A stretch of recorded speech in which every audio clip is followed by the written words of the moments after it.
India market invest মাইন্ডসেটে আপনাদের স্বাগত। যারা চ্যানেলে নতুন এসেছেন তাদেরকে বলবো প্লিজ চ্যানেলটাকে সাবস্ক্রাইব করবেন, একটা লাইক করবেন, বেল আইকনটা প্রেস করবেন। দেখুন আপনারা লাইক করলে কি হয়, আমি মোটিভেশন পাই, আমার ভালো লাগে যে আমার কন্টেন্টগুলো আপনাদের কাছে ভালো লেগেছে। তো যদি ভালো লাগে প্লিজ একটা লাইক করবেন। দেখুন আজকে কিন্তু আমরা অলরেডি একটা ভিডিও নিয়ে এসেছি যেখানে কিন্তু আমরা আলোচনা করেছি কিন্তু স্যাটারডেতে মার্কেট ওপেন থাকবে। এখন কোন স্যাটারডেতে মার্কেট ওপেন থাকবে, কখন থেকে কখন মার্কেট খোলা থাকবে, ওখানে কিন্তু দুটো সেশনের কথা বলা হচ্ছে। তো ডিটেলসে জানতে হলে কিন্তু এই ভিডিওটাকে আপনার দেখতে হবে। তো এই ভিডিওটা আপনারা দেখতে পারেন, আমি ডেসক্রিপশন বক্সে লিঙ্ক দিয়ে দেবো। তো আজকে আমরা কী বিষয় নিয়ে আলোচনা করতে চলেছি, চলুন সেই বিষয়ে যাওয়া যাক। দেখুন ব্যাংকিং সিস্টেম, এই যে ব্যাংকিং সিস্টেম না, সেই ব্যাংকিং সিস্টেম যে কোনো দেশের কিন্তু মেরুদণ্ড। অর্থাৎ অর্থনৈতিক ব্যবস্থাটাকে যদি স্টেবল রাখতে হয় এবং অর্থনৈতিক ব্যবস্থাটাকে যদি ঠিকঠাক রাখতে হয় তাহলে ব্যাংকিং সিস্টেমের মধ্যে দিয়েই কিন্তু সেটা সম্ভব। তাই জন্যে প্রতি কটা দেশ তার ব্যাংকিং সিস্টেমটাকে কিন্তু ঠিকঠাক করে পরিচালনা করে। তো ব্যাংকিং সিস্টেম যদি ভেঙে যায়, টালমাটাল হয়, তাহলে দেশের অর্থনীতি কিন্তু পুরো কোলাপস হবে। আমরা সেরকমই একটা সিচুয়েশন দেখেছিলাম কত 2008-এ। সেখানে কিন্তু আমরা দেখেছিলাম আমেরিকার একটা ব্যাংক যে লেমন ব্রাদার্স, এই ব্যাংকটা কিন্তু 2008-এ কোলাপস হয়েছিল। এই ব্যাংকটা কোলাপস হওয়ার সঙ্গে সঙ্গে কিন্তু আমেরিকার আরও কিছু ব্যাংক কোলাপস হয়েছিল, যেখানে কিন্তু আমেরিকার অর্থনীতি পুরো ভেঙে গেছিলো। তার সাথে সাথে ওয়ার্ল্ডের ইকোনমি কিন্তু একটা টালমাটাল হয়েছিল। তাহলে বোঝা যাচ্ছে যে সেই সময় যদি আমরা সেন্সেক্স বা নিফটি বা ডাউকে দেখি তাহলে দেখা যাবে সেই সময় কিন্তু প্রায় 60% থেকে 65% কিন্তু মার্কেট পুরো ডাউনফল হয়েছিল। কেন? অনলি ফর এই ব্যাংকটা তখন কোলাপস হয়েছিল। তো সেই সময় থেকে শিক্ষা নিয়ে কিন্তু প্রতি কটা দেশের গভর্নমেন্ট কিন্তু একের পর এক পরিকাঠামোগত চেঞ্জেস এনেছে ব্যাংকে ক্ষেত্রে। আমাদের আরবিআইও কিন্তু একের পর এক পরিকাঠামোগত চেঞ্জেস আনছে যাতে এরকম সিচুয়েশন আমাদের দেশের মধ্যে যেন না হয়, বা হলে পরে কীভাবে রিকভারি করা যাবে তার ব্যবস্থা কিন্তু আরবিআই করছে। আমরা কিছুদিন আগে দেখেছিলাম যে ইয়েস ব্যাংকের মধ্যে কিন্তু একটা গণ্ডগোল দেখা দিয়েছিল এবং ইয়েস ব্যাংক কিন্তু কোলাপসের একদম শেষ সীমানায় পৌঁছে গেছিলো। তো এই ইয়েস ব্যাংককে কিন্তু বাঁচিয়েছে কে? আরবিআই। তখন কিন্তু সবকটা ব্যাংক উঠে এসেছিলো ইয়েস ব্যাংককে বাঁচানোর জন্য, কারণ যদি ইয়েস ব্যাংক যদি কোলাপস করতো তাহলে ভারতের অর্থনীতি নিয়ে কিন্তু একটা খারাপ বার্তা যেত সারা ওয়ার্ল্ডের ইনভেস্টারদের কাছে। তো ওয়ার্ল্ডের ইনভেস্টাররা যদি সেখান থেকে মানে বিকোয়ালি শুরু করতো ভারতীয় মার্কেট, তাহলে ভারতীয় মার্কেট কিন্তু কোলাপস হতে পারতো।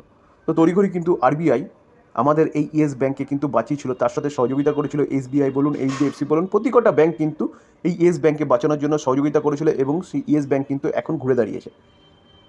তাহলে ব্যাংকের আরবিআইয়ের কাজই হচ্ছে এই ব্যাংকগুলোকে ঠিকঠাক করে পরিচালনা করা এবং ব্যাংকগুলোর মধ্যে সব পরিকাঠামোগত চেঞ্জেস করা বিভিন্ন সময়। তো এখন কিন্তু এই ব্যাংকগুলোকে নিয়ে একটা ব্যাপক বড় নিউজ পাওয়া যাচ্ছে আরবিআইয়ের কাছ থেকে। চলুন সেটা দেখি। যেখানে আরবিআই কিন্তু রিলিজ করেছে কি একটা লিস্ট, যেই লিস্টে কিন্তু ডোমেস্টিক সিস্টেমেটিক্যালি ইম্পর্টেন্ট ব্যাংকের একটা লিস্ট তৈরি করেছে। সেখানে কিন্তু তারা 3টে ব্যাংকের কথা বলছে এবং 3টে ব্যাংকে কিন্তু খুব গুরুত্ব সহকারে এই আরবিআই দেখছে ভারতের অর্থনীতির ক্ষেত্রে। এই 3টে ব্যাংক যদি কোনো কারণে কোলাপস করে তাহলে কিন্তু ভারতের পুরো অর্থনীতি ব্যবস্থা কিন্তু ভেঙে যাবে। অর্থাৎ অর্থনীতি ব্যবস্থা যদি ভাঙে তাহলে আমাদের শেয়ার মার্কেট বলুন, টোটাল ভারতের অবস্থা বলুন, সব কিছু কিন্তু কোলাপস করবে। আজকে ভারতের অর্থনীতি বিশ্বের 5 নম্বর অর্থনীতি, তো সেই অর্থনীতিও কিন্তু কোলাপস করবে। তো সেই জায়গায় দাঁড়িয়ে ভারত তার নিজের অর্থনৈতিক অবস্থাকে স্টেবল রাখার জন্য তারা 3টে ব্যাংকের কিন্তু একটা লিস্ট তৈরি করেছে, যাকে কিন্তু ডোমেস্টিক সিস্টেমেটিক্যালি ইম্পর্টেন্ট ব্যাংকস এর দরজা দিয়েছে। এবং সেই ব্যাংকগুলোকে কিন্তু যাতে এরকম লেমন ব্রাদার্সের মতন এরকম সিচুয়েশন না তৈরি হয় ভারতবর্ষের মধ্যে, সেরকম কিন্তু ইম্পর্টেন্স দিচ্ছে এই 3টে ব্যাংকে এবং এই 3টে ব্যাংকে কিন্তু মনিটর করছে হচ্ছে আরবিআই। আরবিআই যে সিস্টেমেটিক যে লিস্টটা তৈরি করেছে ডোমেস্টিক সিস্টেমেটিক ইম্পর্টেন্ট ব্যাংক, যে লিস্টটা আরবিআই দিয়েছে তার মধ্যে কিন্তু আইসিআইসিআই ব্যাংক রয়েছে, যেই ব্যাংকটাকে কিন্তু ইম্পর্টেন্স সেম রেখেছে লাস্ট ইয়ারে যা ছিল ডাকেটিং স্ট্রাকচার, ঠিক আছে। এসবিআইয়ের কিন্তু মুভ করেছে কত দেখুন, এইচডিএফসি মুভ করেছে টু হায়ার ডাকেটিংয়ে এবং এসবিআই হচ্ছে 3 নম্বর ডাকেট থেকে কিন্তু 4 নম্বর থেকে 3 নম্বরে এসছে। তো সেই জায়গায় দাঁড়িয়ে কিন্তু আমরা যারা ইনভেস্টার তাদের জন্য কিন্তু এই 3টে ব্যাংক আরও সিকিউরিটির জায়গায় চলে এসছে, যেখানে কিন্তু আরবিআই এমনি তো আরবিআই পরিচালনা করতোই, তার পাশাপাশি এখন কিন্তু স্পেশাল হচ্ছে নজর আরবিআই এই 3টে ব্যাংকের উপর রাখছে যাতে এই 3টে ব্যাংক কোনো কারণে কোলাপস না করে। দেখুন দেশের অর্থনীতি চাঙ্গা হচ্ছে, কেন হচ্ছে? কারণ আরবিআই কিন্তু একের পর এক পদক্ষেপ নিয়েছে আমাদের দেশের যে ব্যাংকগুলো সেই ব্যাংকগুলোকে কিন্তু আরও পরিকাঠামোগত কিন্তু আরও উন্নতি করার জন্য বিভিন্ন চেঞ্জেস এনেছে। যার জন্য কিন্তু এখন যে ব্যাংকের ফ্রডের ব্যাপারটা, সেই ব্যাপারটা কিন্তু এখন অনেকটাই কমে গেছে।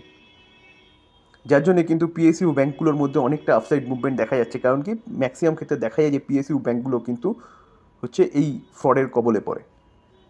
তো সেই জায়গায় দাঁড়িয়ে এটা কিন্তু আরও একটা ভালো পদক্ষেপ গভর্নমেন্টের, ভারতবর্ষের লার্জেস্ট 3টে ব্যাঙ্ককে কিন্তু এই ক্যাটাগরিতে আনার জন্য। তো সেই জায়গায় দাঁড়িয়ে কিন্তু স্যার এই 3টে ব্যাঙ্ক কিন্তু আমরা আমাদের রাডারে রাখতে পারি লং টার্ম ইনভেস্টমেন্টের জন্য সেফলি। যদি আমরা মার্কেট ক্যাপিটালাইজেশন অনুযায়ী দেখি না, তাহলে এইচডিএফসি ব্যাঙ্ক কিন্তু লার্জেস্ট ব্যাঙ্ক, 12 লাখ হচ্ছে মার্কেট ক্যাপ রয়েছে কোম্পানিটার। আইসিআইসিআই ব্যাঙ্ক হচ্ছে ভারতবর্ষের কিন্তু সেকেন্ড লার্জেস্ট ব্যাঙ্ক, কত অলমোস্ট কিন্তু 7 লাখ করোড় হচ্ছে ব্যাঙ্কটার হচ্ছে মার্কেট ক্যাপ গিয়ে পৌঁছে গেছে। এবং ভারতবর্ষের যদি থার্ড লার্জেস্ট ব্যাঙ্ক বলা হয় তাহলে কিন্তু এসবিআই, ঠিক আছে। তো এসবিআই যদি আমরা মার্কেট ক্যাপ দেখি, দেখুন এসবিআইয়ের মার্কেট ক্যাপ কিন্তু 5,73,000, অর্থাৎ মার্কেট ক্যাপিটালাইজেশন অনুযায়ী কিন্তু এই 3টে ফার্স্ট সেকেন্ড থার্ড ব্যাঙ্ক। তো এই 3টে ব্যাঙ্ককে কিন্তু আরবিআই স্পেশাল ক্যাটাগরিতে একটা রেখেছে, যাতে এই দুটো ব্যাংকের মধ্যে কোনো রকম কোনো ফ্রড না হয়। তাহলে সেই জায়গায় দাঁড়িয়ে কিন্তু আমাদের স্যার হচ্ছে যে সিকিউরিটির জায়গাটা কিন্তু আরও একটু পাকাপোক্ত হয়েছে। তো এই 3টে ব্যাংক নিয়ে কিন্তু আমরা চিন্তাভাবনা করতে পারি।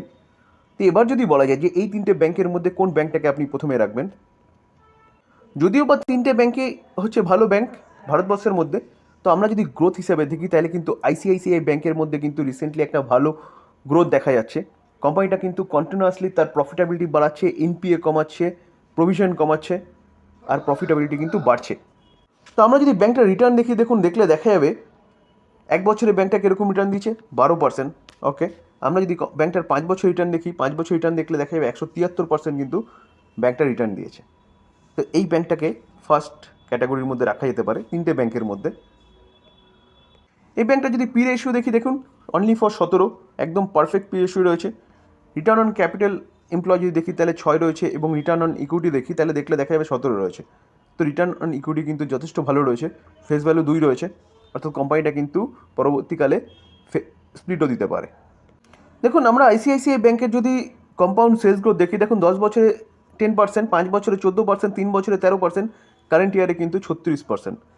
প্রফিট গ্রোথ দেখলেও দেখা যাবে কোথায় 14%, 35%, 53%, 36%।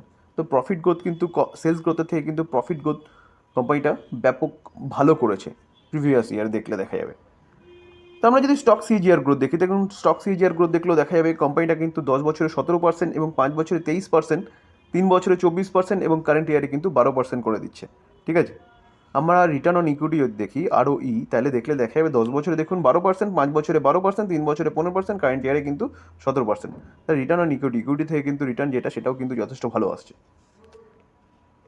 আমরা যদি ব্যাংকটার শেয়ার হোল্ডিং প্যাটার্ন দেখি, দেখুন সেপ্টেম্বর 2023 প্রোমোটার শূন্য, প্রোমোটার বলতে কেউ নেই। কিন্তু তার পাশাপাশি আপনাকে দেখতে হবে এফআইএস-ডিআইএস, কারণ ব্যাংকের কিন্তু প্রোমোটার জিরোই থাকে। ফরেন পোর্টফোলিও ইনভেস্টার যদি দেখা যায় তাহলে 44% স্টেক হোল্ড করছে, আর ডোমেস্টিক ইনস্টিটিউশন ইনভেস্টার দেখলে দেখা যাবে কিন্তু 45% এর উপরে কিন্তু স্টেক হোল্ড করছে। তার দুইজনা মিলে অ্যাপ্রক্সিমেট 91% এর কাছাকাছি কিন্তু স্টেক হোল্ড করছে। তাহলে কেন করছে ফরেন পোর্টফোলিও ইনভেস্টার এবং ডোমেস্টিক পোর্টফোলিও ইনভেস্টার এতটা স্টেক?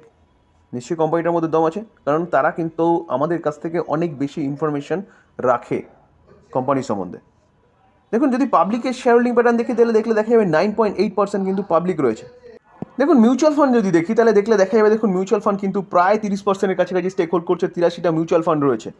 সেখানে এসবিআই কিন্তু একাই 7.40% স্টেক হোল্ড করছে, আইসিআইসিআই 4%-এর কাছাকাছি স্টেক হোল্ড করছে, এইচডিএফসি মিউচুয়াল ফান্ড কিন্তু 3.23% স্টেক হোল্ড করছে, ইউটিআই মিউচুয়াল ফান্ড 2.5%-এর কাছাকাছি স্টেক হোল্ড করছে, আদিত্য বিড়লা মিউচুয়াল ফান্ড 1.5%-এর উপরে স্টেক হোল্ড করছে, কোটাক মহিন্দ্রা মিউচুয়াল ফান্ড কিন্তু 1.5%-এর উপরে স্টেক হোল্ড করছে, নিপন ইন্ডিয়া 1.5%-এর উপরে স্টেক হোল্ড করছে, এবং মিরার অ্যাসেট ফান্ড কিন্তু 1.5%-এর কাছাকাছি স্টেক হোল্ড করছে।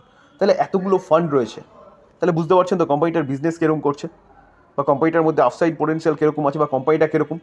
দেখুন foreign portfolio investor 42.545% stake hold করছে, যেখানে 1421টা ফরেন পোর্টফোলিও ইনভেস্টার রয়েছে। তার মধ্যে দেখুন গভর্নমেন্ট অফ সিঙ্গাপুর রয়েছে 3.20% স্টেক হোল্ড করছে, ঠিক আছে। দেখুন আমরা যদি ব্যাঙ্কিং সেক্টর দেখি, দেখুন ব্যাঙ্কিং সেক্টরে কিন্তু একটা মোটামুটি একটা এক্সপোজার রয়েছে 0.10%। আমরা যদি ইন্স্যুরেন্স কোম্পানি দেখি, দেখুন ইন্স্যুরেন্স কোম্পানিও 12.13% স্টেক হোল্ড করছে। 41টা ইন্স্যুরেন্স কোম্পানি রয়েছে, এলআইসি একাই 7%-এর উপরে স্টেক হোল্ড করছে, এসবিআই লাইফ কিন্তু 1.5%-এর কাছাকাছি স্টেক হোল্ড করছে, আর এনএসপি ট্রাস্ট যেটা আছে সেটা কিন্তু 2.65% স্টেক হোল্ড করছে।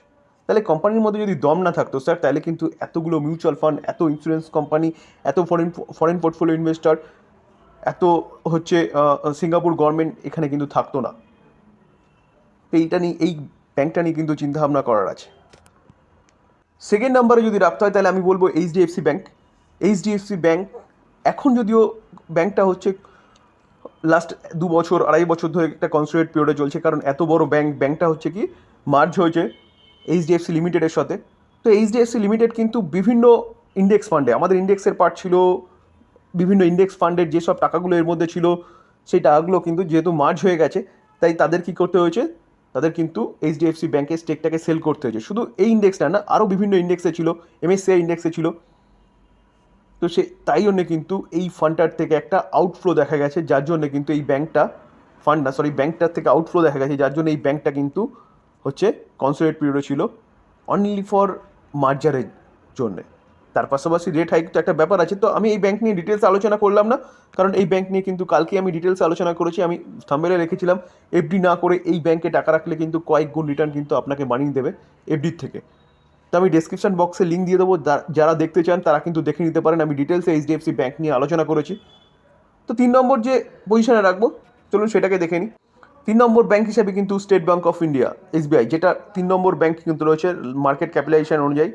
এই ব্যাংকটাও খারাপ নয়, তবে এই ব্যাংকটা নিয়ে আমার প্রবলেম কোথায়, কারণ এটা হচ্ছে গভর্নমেন্ট দেখাশোনা করে। তো সেই জায়গায় দাঁড়িয়ে কখন কী হবে বোঝা মুশকিল। তো তাই জন্য আমি এটা সবার শেষেই রাখলাম।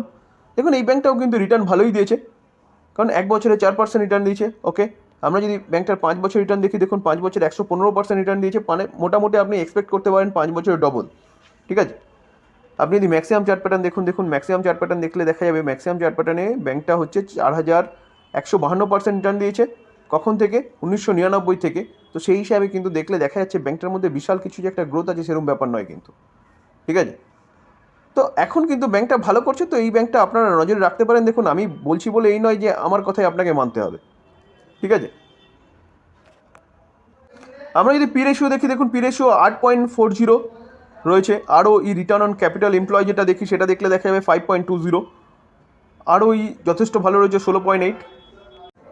কোম্পানিটার ফেস ভ্যালু কী আছে? কোম্পানিটার ফেস ভ্যালু 1, অর্থাৎ কোম্পানি কিন্তু স্প্লিট দেবে না। আমরা যে পাবলিক ব্যাংক দেখি সেই পাবলিক ব্যাংকগুলোর মধ্যে কিন্তু স্টেট ব্যাংক অফ ইন্ডিয়া হচ্ছে 1 নম্বর ব্যাংক। তারপরে কি আছে? Bank of Baroda, market cap অনুযায়ী কিন্তু।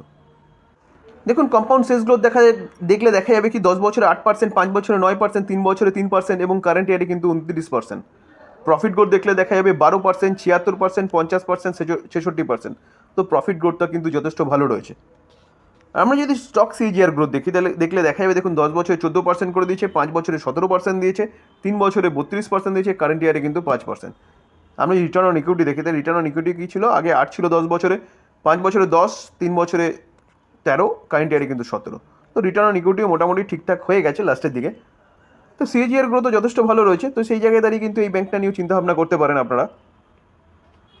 আমরা যদি শেয়ার হোল্ডিং প্যাটার্ন দেখি, দেখুন সেপ্টেম্বর 2023 প্রোমোটার কত 57.5% স্টেক হোল্ড করছে, এফআইএস 10% স্টেক হোল্ড করছে, ডিআইএস হচ্ছে কত 24% স্টেক হোল্ড করছে এবং public only for 7.4% stake hold করছে।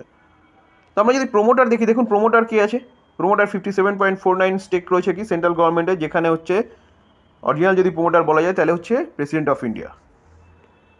আমরা যদি ইনস্টিটিউশনাল ইনভেস্টর দেখি, দেখুন মিউচুয়াল ফান্ড প্রায় 12%-এর উপরে কাছাকাছি স্টেক হোল্ড করছে, যেখানে 69টা মিউচুয়াল ফান্ড রয়েছে। এসবিআই একাই 3% স্টেক হোল্ড করছে, এইচডিএফসি কিন্তু 2.5%-এর কাছাকাছি স্টেক হোল্ড করছে এবং আইসিআইসিআই 1.5%-এর কাছাকাছি স্টেক হোল্ড করছে। Foreign portfolio investor 10.17% stake hold করছে, যেখানে 844টা ফরেন পোর্টফোলিও ইনভেস্টার রয়েছে। গভর্নমেন্ট অফ সিঙ্গাপুর কিন্তু এখানেও রয়েছে 1.11%। ইন্স্যুরেন্স কোম্পানি 10%-এর উপরে স্টেক হোল্ড করছে, যেখানে 43টা ইন্স্যুরেন্স কোম্পানি রয়েছে এবং তার মধ্যে এসবিআই কিন্তু একাই 8.82% স্টেক হোল্ড করছে এবং এনএসপি ট্রাস্ট সেটা কিন্তু 1.40% স্টেক হোল্ড করছে। তো সেই জায়গায় দাঁড়িয়ে স্যার আমরা যে 3টে কোম্পানি নিয়ে আলোচনা করলাম, 3টে ব্যাংক নিয়ে আলোচনা করলাম, সেই 3টে ব্যাংকই কিন্তু এভারগ্রিন ব্যাংক। আপনারা কিন্তু চিন্তাভাবনা করতে পারেন এই 3টে ব্যাংক নিয়ে, যেখানে কিন্তু আরবিআই এই 3টে ব্যাংককে স্পেশাল ক্যাটাগরির মর্যাদা দিয়েছে এবং এই 3টে ব্যাংকে কিন্তু ডুবতে দেবে না। তো সেফলি একটা ইনভেস্টমেন্ট স্ট্র্যাটেজি হবে। এই ছিল আজকের আলোচনা। যদি আলোচনাটা ভালো লাগে তাহলে যারা চ্যানেল নতুন এসেছেন তাদেরকে বলবো প্লিজ চ্যানেলটাকে সাবস্ক্রাইব করবেন, একটা লাইক করবেন, বেল আইকনটা প্রেস করবেন। দেখুন যদি কন্টেন্টটা ভালো লাগে প্লিজ একটা লাইক করবেন, কারণ একটা লাইক তো পেতেই পারি। থ্যাংক ইউ, ভালো থাকবেন।